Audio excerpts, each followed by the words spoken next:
మొదటి నుంచి కూడా ఆంధ్ర రాజకీయాల్లో ఒంగోలుకి సంబంధించి అభ్యర్థిత్వానికి సంబంధించి వైసీపీలో మొదటి నుంచి గొడవలు అవి జరుగుతూనే ఉన్నాయి. ఖచ్చితంగా మాగొండకి సీట్ ఇవ్వాలని బాలినేని అభ్యర్థిస్తూ ఉంటే చెప్తూ ఉంటే దాన్ని పక్కన పెట్టి చెవిరెడ్డి భాస్కర్ రెడ్డిని స్క్రీన్ మీదకి తెరపైకి తీసుకురావడం జరిగింది జగన్ టీం.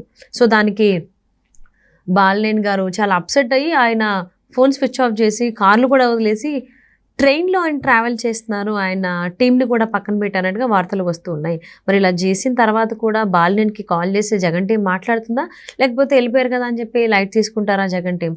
మరి ఈ అంశానికి సంబంధించి వారి విశ్లేషణ మనతో పంచుకోవడానికి ఈరోజు మనతో పాటు ఉన్నారు సీనియర్ జర్నలిస్ట్ జగదేవ్ ఉన్నారు, వారితో మాట్లాడతాం. నమస్తే అండి.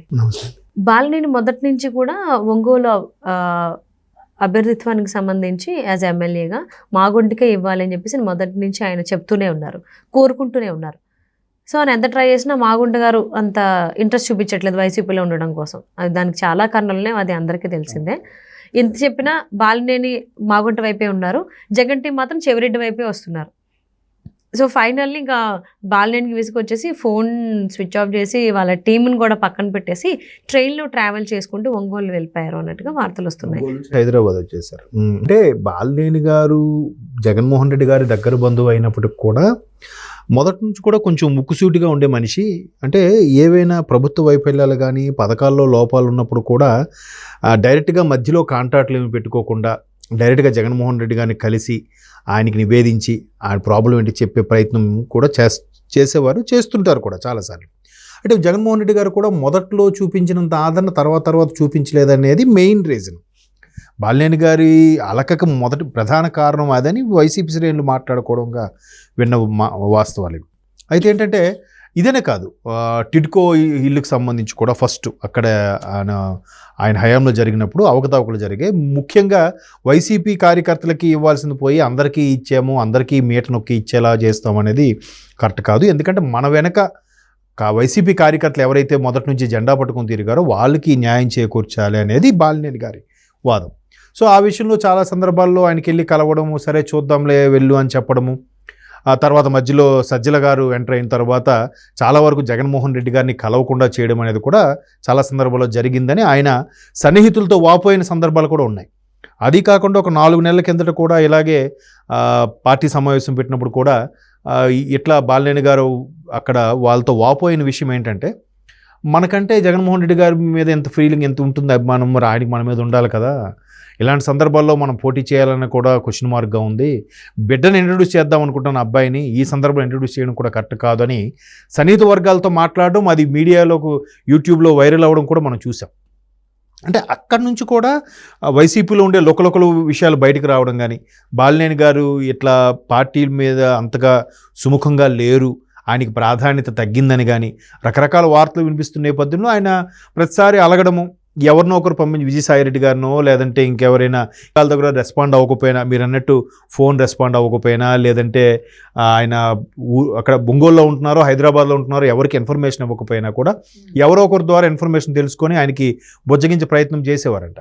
బట్ గడిచిన 6 నెలలు 8 నెలల నుంచి చూస్తే మాత్రం ఆ బుజ్జగింపులు ఏం లేవు. బాలినేని గారు కూడా ఒకానొక సందర్భంలో విజయమ్మ గారు ఒంగోలు సన్నిహిత వర్గాలు ఎవరికో బాలేని పలకడానికి వచ్చినప్పుడు కూడా విజయమ్మ గారిని కలిసి కూడా ప్రస్తావించారట అంశం. ఇద్దరు కూడా ఒకరికొకరి బాధల్ని వెళ్ళబుచ్చుకున్నారు, షేర్ చేసుకున్నట్టుగా అన్నట్టు కూడా వార్తలు వచ్చాయి. సో ఇప్పుడు మళ్ళీ మాగుంట శ్రీనివాసరెడ్డి గారికి టికెట్ కేటాయించడం కోసం అంటున్నారు. బట్ ఒంగోలు లోక్సభ ఇన్ఛార్జిగా చెవిరెడ్డి గారికి కేటాయించారు. అంటే ఒక లోక్సభ అసెంబ్లీ స్థానాలను షఫ్లింగ్గా కాకుండా ఇన్ఛార్జ్ స్థానాలు కూడా చాలా వరకు మార్చేస్తున్నారు.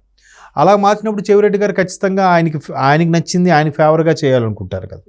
సో ఆయన పరపతి ఆయన చూపించాలనుకుంటాడు కదా. సో ఇంకా ఈయన వెళ్ళి కలిస్తే లేదు, ఆయనకేం ఛాన్స్ లేదు, మీ మాట ప్రకారం జరుగుతుంది అన్నట్టు కూడా చెప్పారంట. నెక్స్ట్ సీన్ కట్ చేస్తే ఈయన ఒంగోలు వచ్చేసరికి మళ్ళీ చెవిరెడ్డి గారికే ఒంగోలు లోక్సభ ఇన్ఛార్జ్గా ఇచ్చారన్నట్టు కూడా వెంటనే ఇన్ఫర్మేషన్. అసలు ఎందుకు జగన్ టీం ఇన్ని రకాలుగా గేమ్స్ ఆడుతోంది బాలినేని గారితో, చెవిరెడ్డి భాస్కర్ రెడ్డి గారితో? అంటే అతను ఎలా ఉన్నదంటే ఎవరిని ఒప్పించకూడదు అనేది ఒక కాన్సెప్ట్. ఎవరికి? జగన్మోహన్ రెడ్డి గారిది. అంటే అందరికీ సమానంగా ప్రయారిటీ ఇవ్వాలని అనుకోవాలనే ఉద్దేశంలో ఆయన బిహేవ్ చేస్తున్నారు. కానీ తెర వెనుక ఆయన ఉద్దేశం ఏంటంటే, నేను ఎక్కడ పోటీ చేసినా కూడా, నా అభ్యర్థులు ఎక్కడ పోటీ చేసినా కూడా నా ముఖం చూసే వీళ్ళు గెలుస్తారు అనే తలంపులో ఉన్నాడు ఆయన. నా ఫోటో పెట్టుకుంటే ఎవరైనా గెలుస్తారులే అనే ఫీలింగ్లో ఉన్నాడు ఆయన. కదా. కాబట్టి ఆయన ఎవరినైనా మార్చొచ్చు, ఎవరికి ఇచ్చినా ఏముందిలే, నా ఫేసు నా పథకాలు పెడితే నా పథకాలతోనే గెలుస్తారులే అనే ఫీలింగ్లో ఉన్నాడు. కాబట్టి ఆయన ఎవరిని పట్టించుకోవట్లేదు, ఎవరికి ప్రాధాన్యత ఇవ్వట్లేదు. అండ్ మోర్ ఓవర్ బాలినేని గారు ఫీల్ అవుతున్నారు కానీ షర్మిలా గారు లాంటి వ్యక్తులకే పట్టించుకోలేదు. అంతెందుకు అంటే నేనన్న మాట కాదు, ఇది వార్తల్లో వస్తున్న వాస్తవం కదా. ఇది విజయమ్మ గారు కూడా గౌరవ అధ్యక్షుల పదవికి ఎందుకు రాజీనామా చేశారు? సరైన ప్రాధాన్యత లభించకే కదా. లేదంటే ఆవిడకి రాజకీయాలతో పనే ఉంది. మా రాజశేఖర రెడ్డి గారి భారీగా ముఖ్యమంత్రిగా అంత గౌరవంగా ఎప్పుడు ఇంటి పట్టున ఉండే వ్యక్తి ఒక్కసారిగా రాజకీయాల నేపథ్యంలో రోడ్డు మీదకి రావాల్సి వచ్చింది ఆవిడ.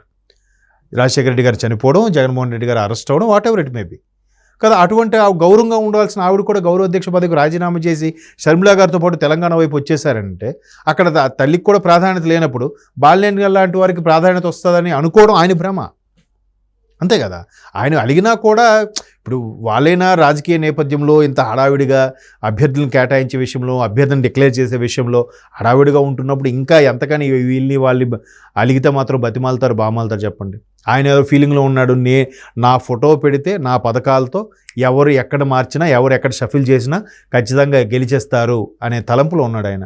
అవును, ఆయన సర్వేలు కూడా ఆయన అలాగే చెప్తున్నారంట. మరి ఆయనకి అలా ఆ స్థాయిలో ఉన్నప్పుడు ఫీలింగు ఇంకెవరు చెప్పిన మాట ఎందుకు వింటారు? వినే పరిస్థితిలో లేదు.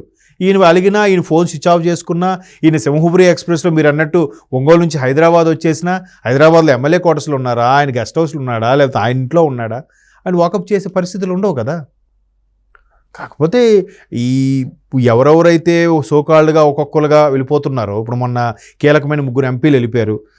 నర్సరావుపేట అతను, మచిలీపట్నం అతను, అలాగే కర్నూలు, 3 కీలకం. కొంతమంది 19 మంది లైన్లో ఉన్నారని చెప్పి, అలాగే కాంగ్రెస్ మాణిక్య ఠాక్రే అదే మాట చెప్తున్నారు. షర్మిలా గారికి అదే చెప్పారట. 19 మంది రెడీగా బయటకు వచ్చేయడానికి సిద్ధంగా ఉన్నారు. 25 స్థానాల్లో ఉన్న 19 స్థానాలకు సంబంధించి ఆల్రెడీ 3 వచ్చారు. మిగతా 16 మంది కూడా 1 by 1గా బయటకు వచ్చేసే అవకాశాలు ఉన్నాయని. సో అలాంటప్పుడు నా అభ్యర్థిని కేటాయించండి, నా అభ్యర్థిని పెట్టండి అని బాలినేని గారి అలగడంలో అర్థమే లేదు. ఎవరిని కేటాయించినా గెలుస్తారని గ్యారంటీ లేని పరిస్థితులు ఉన్నాయి అక్కడ. అవును. సో వైసీపీ సిచ్యువేషన్ ఏంటని చెప్పేసి అని అందరికీ తెలిసింది, అందులో బాలినేని గారు కూడా తెలుసు. అయినా కానీ మాగుంట గారికి టికెట్ ఇవ్వలేదని అలిగి కార్లో వదిలేసి ఫోన్లు కూడా స్విచ్ ఆఫ్ చేసుకుని ట్రైన్ జర్నీ చేయాల్సిన అంత అవసరం ఏమొచ్చింది బాలినేని గారికి? అంటే ఏం తెలియజెప్దామని అంటే అదే ఆయన అలిగి కొంచెం అధిష్టానం సీరియస్గా తీసుకుంటుంది, జగన్ గారు ఫీల్ అయ్యి డెసిషన్ మార్చుకుంటారేమో అని ఆయన తాపత్రయం. కానీ ఆయన ఆల్రెడీ డెసిషన్స్ తీసేసుకుంటున్నాడు. ఆయన మరి ఖచ్చితంగా ఇక్కడ వాళ్ళని అక్కడికి, అక్కడ వాళ్ళని ఇక్కడికి షఫుల్ చేస్తున్నారు. షఫుల్ చేస్తున్న నేపథ్యంలో ఆయన ఎవరి డెసిషన్ వినరు, ఎవరి మాట వినరనే అంటున్నారు. కాబట్టి ఈయన అలిగినా ప్రయోజనం లేదు. అందుకే ఈయన బహుశా ఫోన్ స్విచ్ ఆఫ్ చేసి పెట్టుకున్నారేమో. అవును, మేబీ ఏమైనా జరుగుండొచ్చు. సో బాలినేని గారు ఎంత చెప్పినా మాగుంట గారికి సీట్ ఇవ్వకుండా, ఈవెన్ మాగుంట గారు కూడా అంత విల్లింగ్ లేరు వైసీపీ నుంచి పోటీ చేయడానికి. సో ఫైనల్లీ చెవిరెడ్డి భాస్కర్ రెడ్డి వస్తున్నారు ఒంగోలుకి సంబంధించి ఇన్ఛార్జ్గా.